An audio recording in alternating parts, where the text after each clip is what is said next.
ओम नमः आदिशक्ति माताए नमः।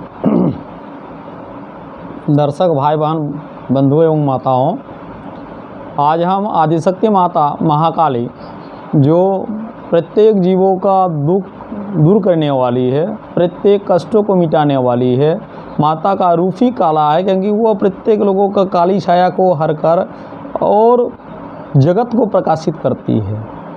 इसलिए साधक माता का रूपों को बहुत चर्चा किए हैं कि माता का रूप काला क्यों एवं चारों तरफ प्रकाशित क्यों है। इसी के बारे में आज चर्चा करेंगे। महाकाली और महाकाल का स्वरूप जो माता का स्वरूप हुआ है, तो ये माता जो है दिया गया है कि अचिंत स्वप्रमेशं निर्गुणाय गुणात्मने उपासक कारंग सिद्धयर्थ ब्राह्मणों रूपकल्पना, यानी माता का रूप की कल्पना ब्राह्मण लोग नहीं, ऋषि मुनि सब किए हैं। इस अर्थ सिद्धांत के अनुसार माता के रूप ज्ञान और उपासना के लिए उनकी कल्पित मूर्तियाँ बनाई जाती है। धनुर्वेद, गंधर्व वेद, रहस्य और ये गाथा आदिवत दुर्भाग्य से आज निदान शास्त्र भी लुप्त हो गया है।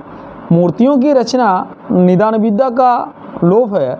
10 महाविद्याओं के स्वरूपों का निदान से संबंध है, अतः संक्षेप से निदान शब्द निर्वाचन कर देना अनुचित न होगा। संकेत का नाम निदान है, जैसे अमुक को अमुक समझो, यही निदान है। यह लौकिक एवं परलौकिक दोनों भावों में निदान का समान संबंध है। शोक का निदान करना काला वस्त्र है, खतरे का अर्थ और खतरे का निदान लाल वस्त्र है। निरूप द्रव्यता का निदान हरित वस्त्र है। कीर्ति का निदान श्वेत वस्त्र है। पृथ्वी का निदान कमल है। मोह शक्ति का निदान सूरा है। श्रृंगार शक्ति का निदान कटा मस्तक है। न केवल भारतीय हो, आप तो संसार के मनुष्य मात्र को हमारी इस निदान विद्या का ही शरण लेनी चाहिए पड़ेगी। परंतु इतना अवश्य समझ लेना चाहिए कि इस निदान का सजातीय भाव से ही संबंध रहता है। चाहे जिस पर संकेत संबंध नहीं हो, शोक का ज्ञान प्रकाशमंद हो जाता है। सारी चेतना ज्योति शोक संताप से आवृत हो जाती है। इधर कृष्ण वस्त्र सारे प्रकाश को ही ये देते हैं एवं प्रकाश वह काले चीज़ों को वह पी लेता है, वो खा जाता है। इसी समानता का लक्ष्य को रखकर काले वस्त्र की शोक का निदान बनाया गया है। यानी शोक का निदान है तो काला वस्त्र पहनिए तो प्रकाश में चारों तरफ हो जाते हैं। कीर्ति मनुष्यों में रश्मिवत निकलकर चारों ओर उस मनुष्यों को प्रकाशित कर देती है। प्रकाश का रूप सूक्ष्म होता है, इधर सूक्ष्म भी शुक्ल है। साथ ही कृष्ण वस्त्र इसे सौर रश्मियाँ स्वयं न होकर प्रति शक्ति होती है। इसी सादृश्य से शुक्ल वस्त्र को कृतिका निदान माना गया है। यानी पानी से रुद्रवायु के संबंध से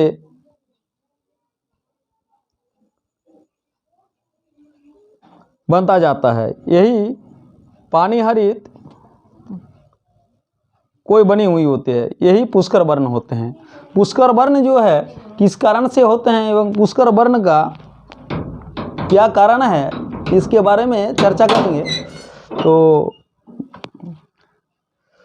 आगे ये पुष्कर वर्णित स्वतः 6-4 दूदू के अनुसार यह पत्ता पानी का होता है। यही आगे जाकर फेन, मृति, सिक्ता, शर्करा, आवा, आय, हरिण इन रूपों में परिणत होकर पृथ्वी पुष्कर पूरा रूप में परिणत हो जाता है। पुष्कर होने से ही इसे पुष्कर कहा जाता है। पृथ्वी की सृष्टि पुष्कर वर्ण से ही हुई है, अतएव उसी पानी से उत्पन्न होने वाली कमल को पृथ्वी का निदान माना जाता है।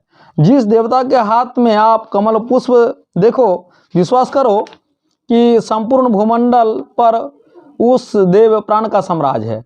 मायाजनित मोह से मनुष्यों के विवेक शक्ति नष्ट हो जाती है।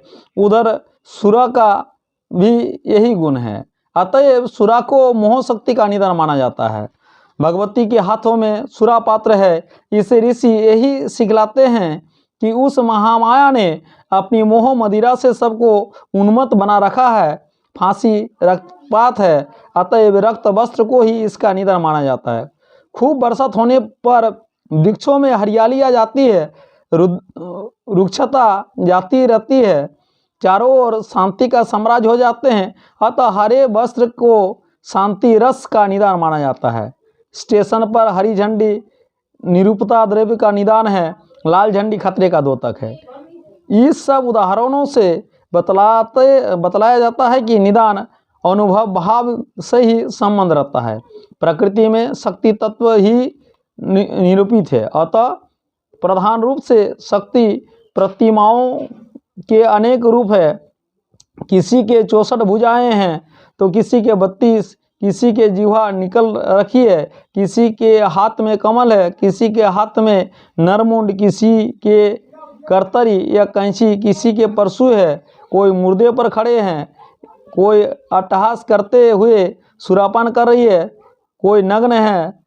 न समझने वाले उपहास भले ही करे, परंतु जिस दिन उसे निदान रहस्य मालूम हो जाएगा, उसी दिन अवश्य भारतीय संस्कृति के सामने अपना मस्तक झुका देंगे। महाकाल पुरुष की महाशक्ति रूपा जिस महाकाली के पूर्व में निरूपित किया गया है, सर्वप्रथम उसी के निदान की ओर हम सभी ध्यान आकृष्ट करें तो ये पता चलते हैं कि तत्व देवताओं का तत्व शक्ति को समझने के लिए ऋषियों का निदान द्वारा तत्व देवताओं का तदानुरूप ध्यान बना डाला है।